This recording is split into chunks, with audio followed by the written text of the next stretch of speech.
In the first week of August, the Tucson Backpacking Meetup group spent a week hiking and camping near Durango and Silverton, Colorado. We stayed at the group camp at the Spud Lake campground. It's a fantastic place, but we had to reserve it a whole year in advance.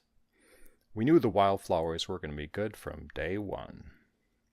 I slept in my war-bonnet blackbird hammock for the whole week.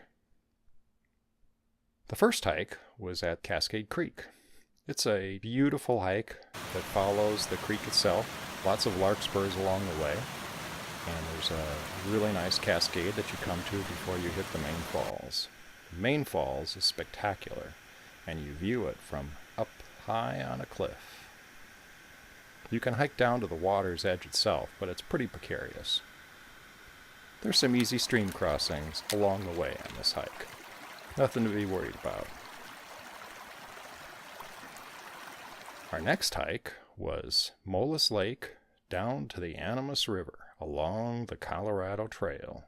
This is a great trail that starts out with open meadows and scenic vistas. From there it transitions on the descent through pine forests. Along the way there's some spectacular vistas where you have to stop and take some photos. Hiked about 4.5 miles down the Colorado Trail to the Animas River, which is flowing behind me. About 3,000 feet of elevation loss. The good news is it was a great hike down. The bad news is now we got to hike 4.5 miles back up, 3,000 feet of elevation gain. But it'll be good. Any hike in this kind of weather, in this kind of place, is a great day. Next hike was the spectacular Ice Lake Trail. This is arguably the best trail in the San Juans. There's some interesting stream crossings along the way. There's a nice cascade with beautiful views.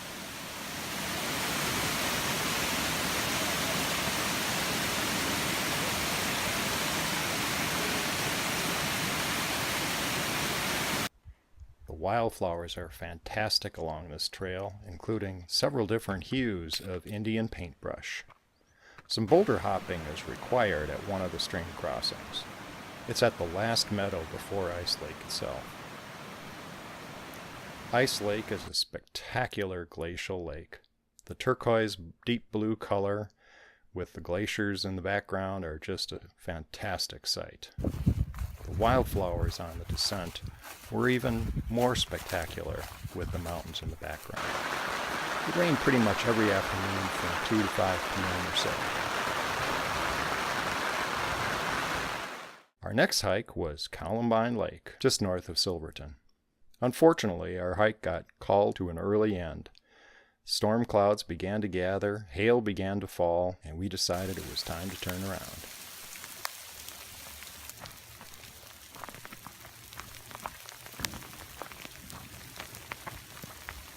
We did get to see a flooded mine right by the trailhead.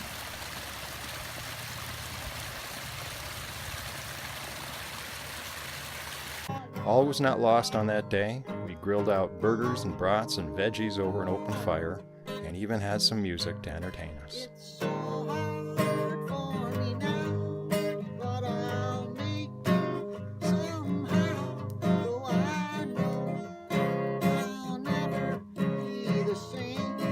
Every night we had a fantastic campfire. We were able to gather enough wood from the surrounding forests because we brought a chainsaw. Our next hike was Spud Lake. It had some unusual accommodations near the trailhead. The lake had a very scenic view, and there were lots of people fishing for trout in the lake. Our last hike was Coal Bank Pass. A lot of the people along this hike were going all the way up to Engineer Mountain. Unfortunately for us, the ceiling came down, so we turned around. The wildflowers are spectacular and very accessible. In this scene, you can see the cars of the parking lot in the background. There's even a natural bonsai along the way, growing out of the top of a rock. Thanks for watching. If you found this video useful, please click like or subscribe below.